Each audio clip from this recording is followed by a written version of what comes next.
Exercice 87, page 259, pour travailler la capacité 6, utiliser un repère pour étudier une configuration.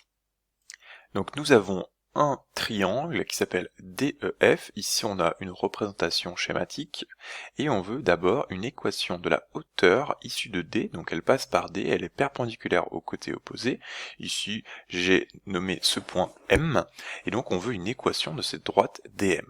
Donc je vais utiliser un vecteur normal à cette droite, qui est donné par un vecteur directeur de une droite perpendiculaire à DM, et donc c'est le vecteur EF. J'utilise donc ces coordonnées pour avoir A et B dans mon équation cartésienne de DM, il me manque C.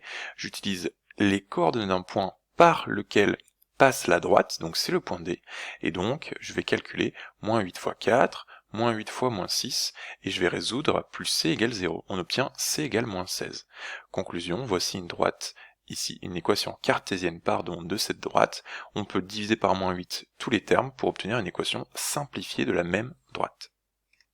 Question de même question, cette fois-ci avec une hauteur issue de F, donc elle passe par F et elle est perpendiculaire au côté opposé, ici c'est hors du triangle sur mon schéma, et pareil je nomme le point ici N. Donc la question c'est déterminer une équation cartésienne de NF. C'est la même rédaction que précédemment, j'ai besoin donc de déterminer une équation de la droite NF, je vais avoir besoin d'un vecteur normal, je vais prendre par exemple le vecteur DE, je calcule les coordonnées du vecteur DE, j'obtiens 0, 11. Donc c'est A et B dans l'équation cartésienne de NF, A vaut 0, B vaut 11, j'obtiens 11y plus C à déterminer égale 0. J'utilise les coordonnées d'un point de la droite, NF, ici j'ai pas le choix, je prends F, et donc je vais remplacer les coordonnées x par moins 4 et y par moins 3, je vais juste trouver moins 33 plus c égale 0, donc c égale 33.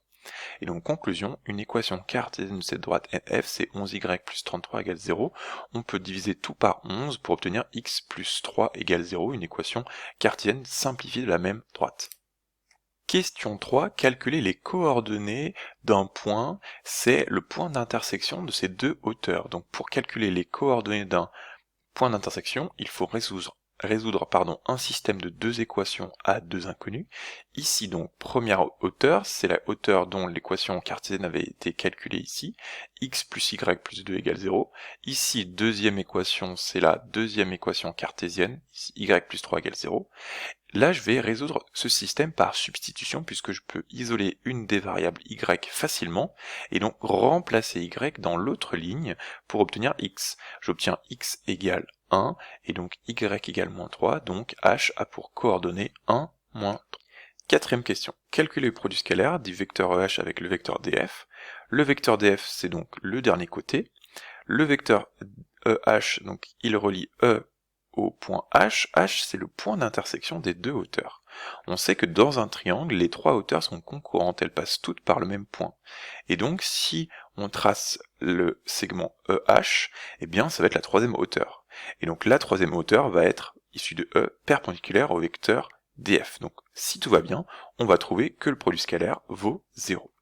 On a besoin des coordonnées de EH, je les ai calculées.